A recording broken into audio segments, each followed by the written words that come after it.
the OG digital agency in Brussels.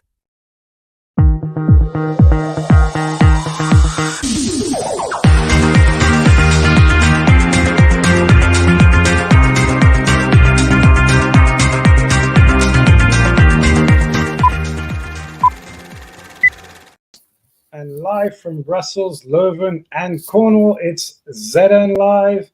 That's right, we're back, and we're very happy to be here for episode 384. I'm Phil Weiss, CEO and founder of ZN. My co-host today is Marcella, who's in charge of marketing strategy and the EU influencer event, which we will talk about.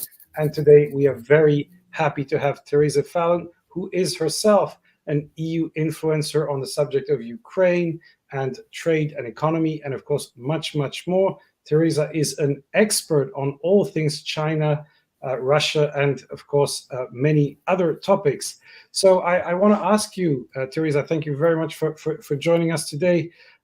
This has been election season. We've had an incredible number of elections. In fact, today here in the UK, we woke up to a new government after a very interesting election. We've had the EU election, we had the French election, and one thing that we're seeing across all these elections is a kind of rise of what I'm calling insta-populism, which is people who are making very, very strong polarizing statements and getting a lot of traction thanks to that. So what are your thoughts on, common themes on these elections, and what you think it says about where we're heading into in the next year or so?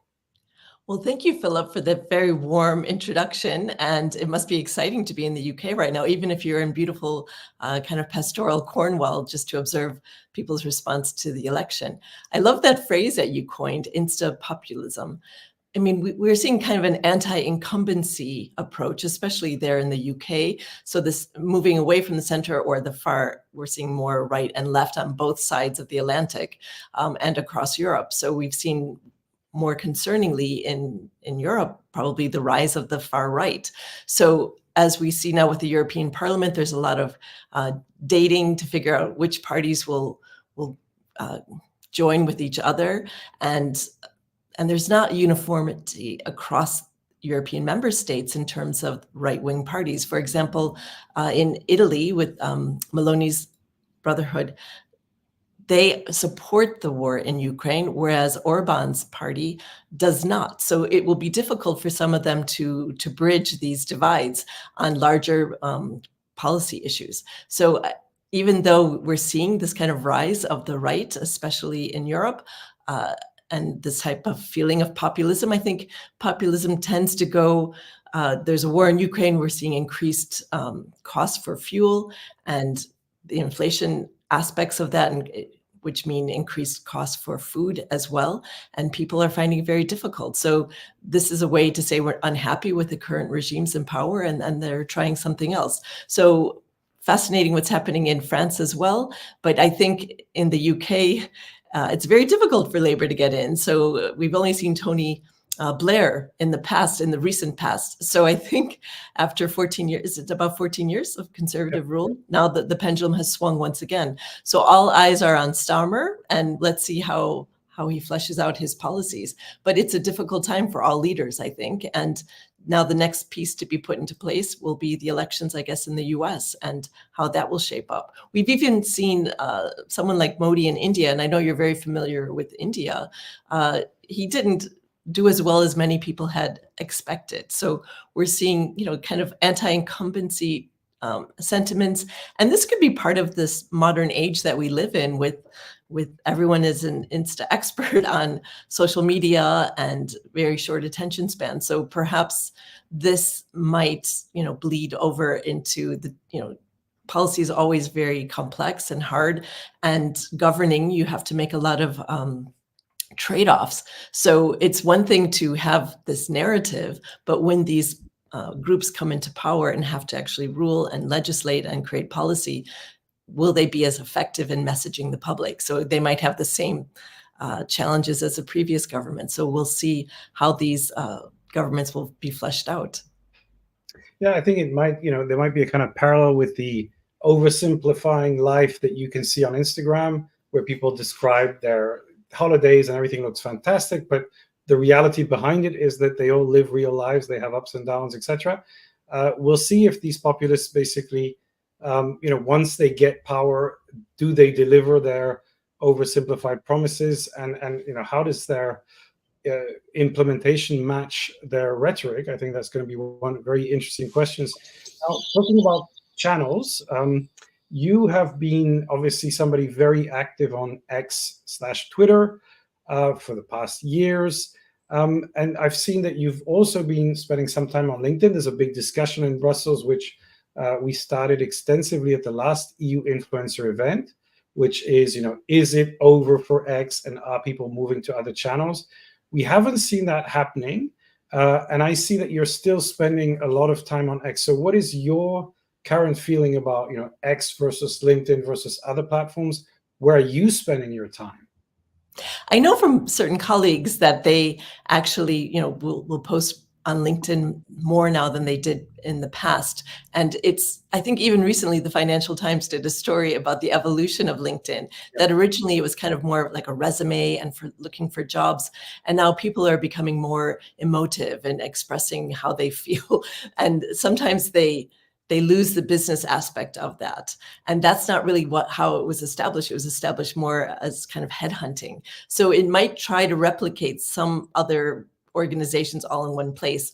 I like Twitter or X, and I've kind of, it's very fast for me. You can get news instantly. I mean, when things happen, it goes right away onto Twitter. So for me, that's very fast moving, and I really like that.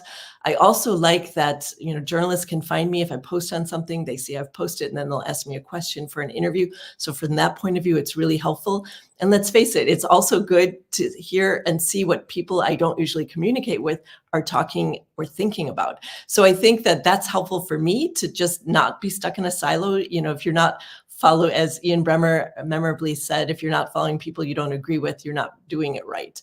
And I think the problem with these organizations that try to compete with Twitter or X, I have, my background is economic history, and we call it path dependency. So once people started on Twitter, it's really hard for them to leave. I think Blue Sky, Mastodon, these new social media, they never really took off, even though they tried.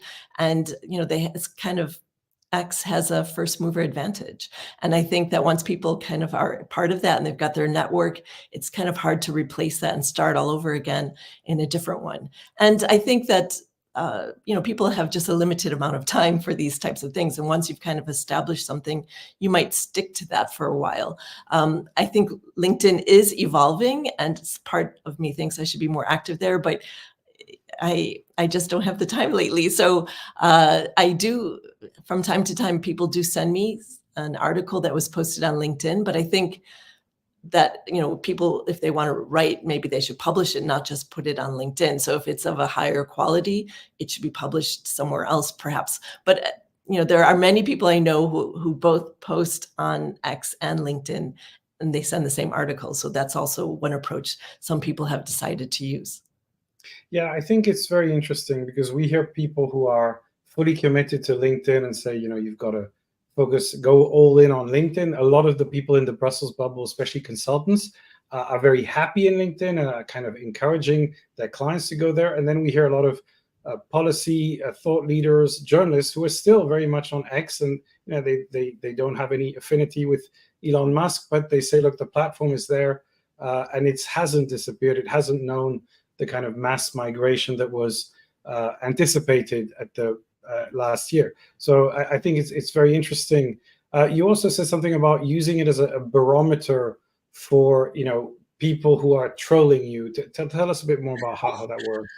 Well, for me, it's like an instant feedback loop, because I can see how many, for example, Chinese trolls will attack a post, and then I realize, because they're given rules of things that they need to kind of prevent people from expressing information on or discussing their views on. So sometimes I post something, I get no response. I'm like, okay, this is an area that they're not too concerned with. As soon as I see like over 100 Chinese responses, troll responses, I'm like, oh wow, this is a hot ticket item back in Beijing. And we should keep in mind that, Twitter is banned in China. People don't have access to that. And so that the fact that all these people are on there trying to, scare you off certain topics, I find very fascinating. And very recently, there was this issue with a Philippine ship, and a sailor had his finger cut off during the skirmish with Chinese Coast Guard officials, and he was bleeding. It was very horrible. But of course, now everything is filmed, so people can see this in real time. And that just went viral on me. And I think that, then there were a lot of responses from trolls on that particular. But I think people are connecting the dots more. In the past, we saw China and Russia kind of working, these troll farms like working in parallel, but sometimes I see them combined. So sometimes the Russian trolls will pick up on what Chinese trolls are complaining about. So I find that really fascinating. I don't go deep into the weeds. Some people, that's their job, that's all they do. And that's always fascinating. But instead of this parallel, we're seeing more convergence between Chinese and Russians. And also, I know we're going to talk about this in a little bit about disinformation. We're seeing, instead of being parallel to each other, they are actually sharing more and more and able to magnify the message further. Yeah, it's very interesting. And I think maybe, there's a whole area of study to understand, based on the kind of messaging coming out of China or Russia, what is their current strategy? What is their fears and concerns? Because they kind of express it indirectly. So you kind of see what they don't want you to say by seeing what they strongly, try to attack or try to kind of troll. So I think that would be very interesting. I know that René Di Resta, who is one of the kind of great analysts of disinformation, especially the Russian campaign, has just written a book. So I'd be very interested to see if she's diving into that topic. Now, I know that, the elections just happened, are still happening. We still have France coming up. Do you think that disinformation has spread significantly more? And I know you were telling me that you are planning to talk to some of the disinformation experts. What are the big questions you have for them? Well, how much has the disinformation flooded the space? Because the idea really isn't to pull people to one or the other party sometimes. It's just to make them feel so despondent about the state of democracy. And so, they kind of throw the spaghetti at the wall and see what sticks and see what messages really stick. And we know from research here in Europe that, for example, the Chinese Communist Party supports all parties, but the ones that they seem to have had the most success with are the far right. And so we saw some recent scandals within the European Parliament and also the Belgian Parliament, or former Belgian senator, for example. It made front page news on the front of the Financial Times, Le Monde, and Der Spiegel at December 2023. And they put him front page, and all his messages from his Chinese spy handler back in Zhejiang in China, in the People's Republic of China. So the fact that he also had connections with a Russian spy handler. So there seems to be more convergence between Russia and China on even running spies in Europe, or having people try to, use their influence to push these agendas. So I think that this is a new, it's probably easier for them to reach out to people now through social media and other areas. But nevertheless, I think that this is something people long wondered about, but there's growing evidence that this is happening. And we saw recently also with far-right leader from, what's his name? I'm sorry, Maximilian Krah, his personal assistant for the European Parliament was someone who was a German citizen, but also of was previously living in the People's Republic of China and had a Chinese passport, and he was accused of espionage. So some people might say, what's there to spy on inside the European Parliament, saying that half jokingly, but also then they would examine very closely Maximilian Krah's voting record, and we could see from his record that any discussion of Taiwan, he tried to stop. It was interesting to see what he was trying to prevent being discussed, and other types of issues related to Taiwan, Hong Kong. There's some odd things that I can't even get my head around, because we also saw a photo of Maximilian Krah visiting with His Holiness the Dalai Lama of Tibet. So these are evolving stories, but I think that more and more people are starting to pay attention to this type of influence and interference. Every country likes to try to influence, but where's the line where do you draw the line on influence when it turns into interference and possibly having an effect on policymaking and directives emanating from the European Parliament? Yeah, I think we're seeing a kind of professionalization of disinformation, which is essentially, now after the first attempts, I think a lot of the spaghetti thrown at the wall of the 2016 elections, now, disinformation or misinformation is kind of organized, maybe with the help of AI. This we still don't know, and we'll have to see what the studies reveal. But at the same time, I think the public and politicians are much more used to it now. So we kind of expect misinformation to be quite common. So I think there is a certain degree of skepticism of news and stories, although they still kind of circulate. I think people are less taken by surprise. So I think we'll have to see what impact that has. But the key is always, of course, to get visibility and to get your story in the news. And I'm curious what your thoughts are on Orban getting the news cycle by visiting Moscow, supposedly, semi-officially, since he's not allowed to do it, as everybody's been pointing out, as the presidency of the European Union. So what do you think he's trying to do? Is he really pursuing peace? Well, Viktor Orban might be taking a page out of the book of Macron and Scholz, who both went to Beijing shortly to make what I call peace wash. The idea was to go there to talk to Xi Jinping, to try to help him, to convince him, persuade him to use his influence on Putin to end the war in Ukraine.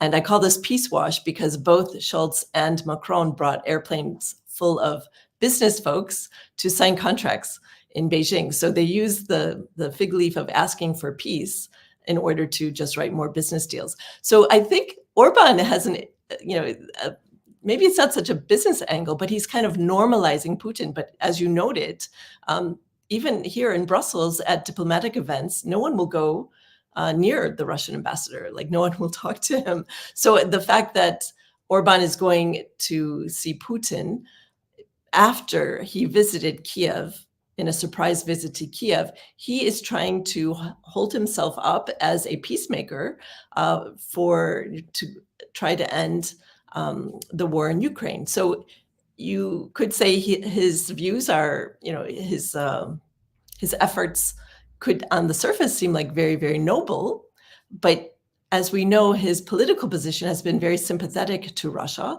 and he has not wanted to support Ukraine in any way.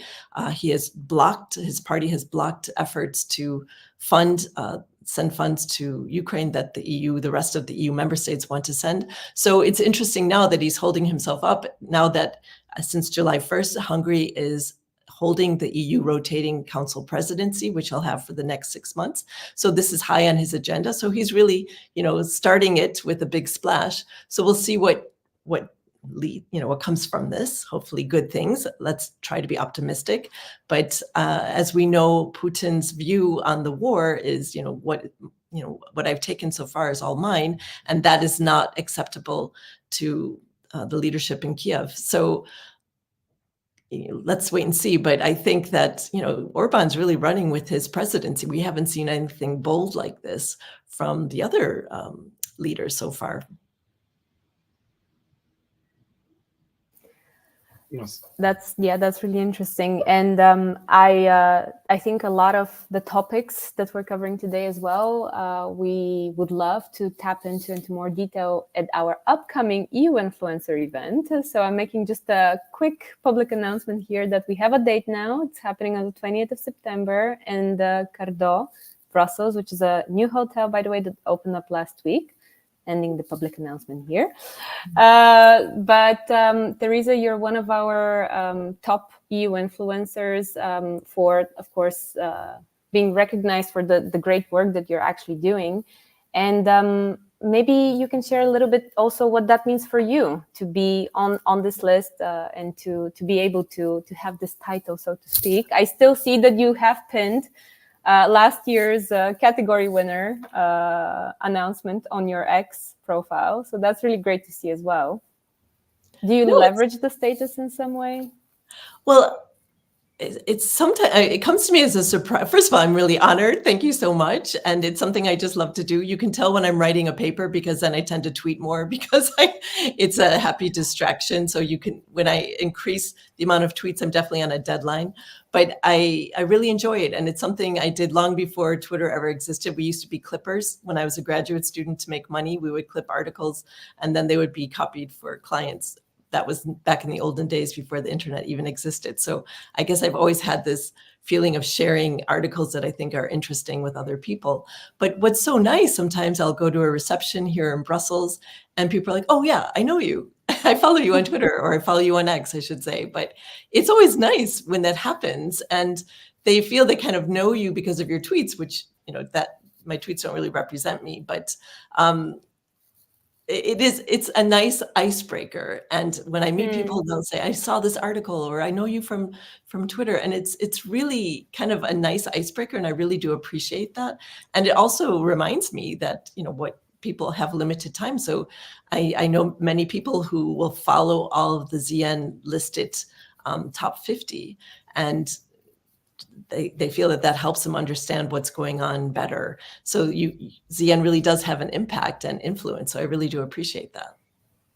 Oh, and so thank you so much for saying that. When you meet people who are at the beginning of their career, we like to ask this question for what is your advice to people who start? Actually, you said how you personally use X, Twitter. Would you tell them go and spend a lot of time on social media, especially now with all the studies on social media anxiety and all those things? What is your advice to people who are starting their career in terms of getting, how should they approach these communication tools?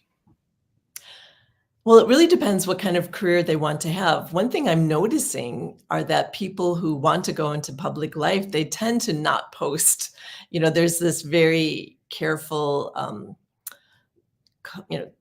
they want to not have anything in their background that could possibly be used against them later on. So I think I'm seeing that in younger people who are very, very cautious and they don't want to rock the boat or upset anybody. And also you need to have skin as thick as a rhino because people will always attack you on social media. I think, in many respects, it kind of brings out the worst in some people. And, people are like, why am I even spending time on this? I mean, I just do it quickly, a few articles that I think are of interest. And I check it from time to time throughout the day. I really do, in case there's breaking news that I haven't been made aware of yet, because the newspapers tend to be even slower than things that happen on Twitter. So I find it really attracts me to it is the speed. And that's, something that we all need to keep up on for people who have to respond quickly to unfolding events. Whereas maybe someone who is in a different field doesn't feel that need as much, and they want to protect their positions. There have been many toxic wars on Twitter, as we all know, and the world is becoming, or it appears or feels like there's a lot more cleavages in society now. And I think social media can actually exacerbate that. So I think use it prudently. Don't go down the rabbit hole because it can be very dangerous. You can waste time. You don't want to do that. But if you don't have a presence on social media, people also have a question mark about you.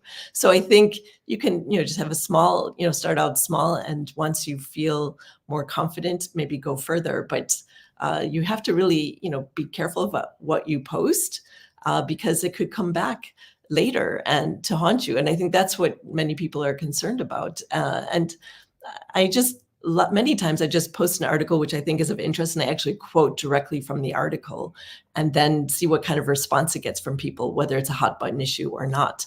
So that's how I use it. And I find it very helpful that way.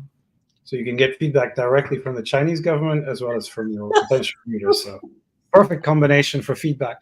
But yeah, I think very good advice. Have a thick skin, but also balance things. I think being cautious, and I think being open, because it's a very powerful tool, and especially for speed, as you just said. So now let's move to our recommendations. All right. Well, okay. So Theresa, what are your recommendations for our viewers this week? Well, this summer, we always love to have summer reading, and I have a big pile of books, but the newest one I just ordered is by Matt Pottinger, and it's called Fiery Moat, and it's about scenarios of and what can be done to deter war in the Taiwan Strait. So I think that this is one of the key issues facing the entire world, and it's a shout out to Matt Pottinger because I know him. I knew him when I lived in Beijing, and he was a journalist way back then, and since then, he was in the National Security Council of the US government under the Trump administration, and he actually kind of reoriented US policy on China. So he was pretty much on the cutting edge of that. So I find that I'm curious to read his book because it might give some insights into maybe how the Trump administration might act in that area. Or, as I imagine Matt is trying to help shape views of policymakers, whichever person comes into power. So that's the book on the top of my list now to read.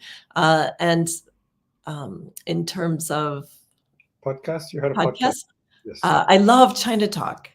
Jordan Snyder's China Talk. It's fantastic. And he always ends it by a favorite Chinese song at the end. And he's very much interested in AI and technology, but he has a wide variety of guests. He's extremely engaged. He does a lot of research before each episode. So I find it very helpful, very informative. And I'm addicted to that. And the other is Timothy Snyder. Timothy Snyder. Well, I follow Timothy Snyder on Twitter. He is a professor of history at Yale University. He offers classes, and you do not have to be a student at Yale. So you can follow him for the links, or Google him, look him up on YouTube. You can get free courses on the history of Ukraine, for example. And he's a brilliant professor. He's always on top of these subjects. He's been traveling to Ukraine even as an academic to give advice to Zelensky. So I think that he's a very important figure. And he recently spoke at one of the conferences here in Europe, I believe in Estonia. So he's very active and informed, and he's trying to get others informed about the situation in Ukraine. So I would say, especially for people interested in the Russians' war of choice in Ukraine, he is a very powerful person to follow. Yeah, I actually watched his whole class on Ukraine on YouTube. It was just fascinating. And actually, more than the news, it really goes back and tells you the context and the history and the trends and the stories and the invention of national identity that's kind of constantly retold based on your current political priorities. So really, really fascinating. So exactly. And I think I'm so glad that you watched it, because I think I even recommended it last year because I hadn't finished the course back then. And it is absolutely brilliant. And he even has 2 guest lecturers who are almost on par with him. I mean, they're so gave such strong background to a deeper understanding of what's happening in Ukraine. And coming from Chicago, where I grew up, there's actually a Ukrainian village, a lot of Ukrainian, and he gave a lecture there, and people who had lived through that, they were kind of challenging him. So I think he's a great historian, and he's open and listening to others as well. So I think he's really the gift to all of us right now to have better and deeper understanding about the war in Ukraine. Yeah, I think it's about that perspective. And I think we need that on all conflicts, Israel, elsewhere, to understand what is the story behind, if you have to go not just the simple headlines, but actually go back deeper into the history of stories. Marcela, what are your recommendations for our viewers this week? Yes, I'm not so much on the political front today, but more on the sustainability one. So we're giving a shout out to a podcast called Eco Innovators, EO based on all things sustainable living and environmental innovation. They do these different interviews with industry leaders giving practical tips on how you can build a greener and more sustainable tomorrow, which I think is a topic that will be probably even more important now with the outcome of the elections. So if you're interested in learning more about these things, you can have a look at the podcast. This will be in the link below. Yeah, and of course, we are again playing EU Influencer, which is taking place on the 20th of September. Yes. And, so my recommendation for this week is actually a channel, a British channel called TLDR News, which is a political channel that is discussing the election. Again, more of an analysis of trends and numbers and polls. And so it's a very refreshing way, I think, to hear about why certain people are elected and what's happening behind the polls. So they were making bets yesterday on who was going to get how many seats. And now today they're discussing why their predictions were off or correct, and what that means for the future. So basically explanations on stories to go deeper into the news. So that is all we have time for today. So have a fantastic weekend, and we will see you online. Have a great time. Bye, everyone. Bye.